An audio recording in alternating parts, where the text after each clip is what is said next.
В Индии прошел обряд массового бракосочетания. Участие в нем приняли более 500 пар, исповедующих разные религии. Женихи и невесты, одетые в традиционные костюмы, сначала прошли по улице шествием, а затем остановились у алтаря.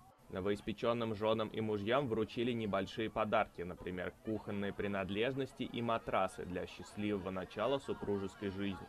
Говорит один из организаторов праздника Китан Инамдар.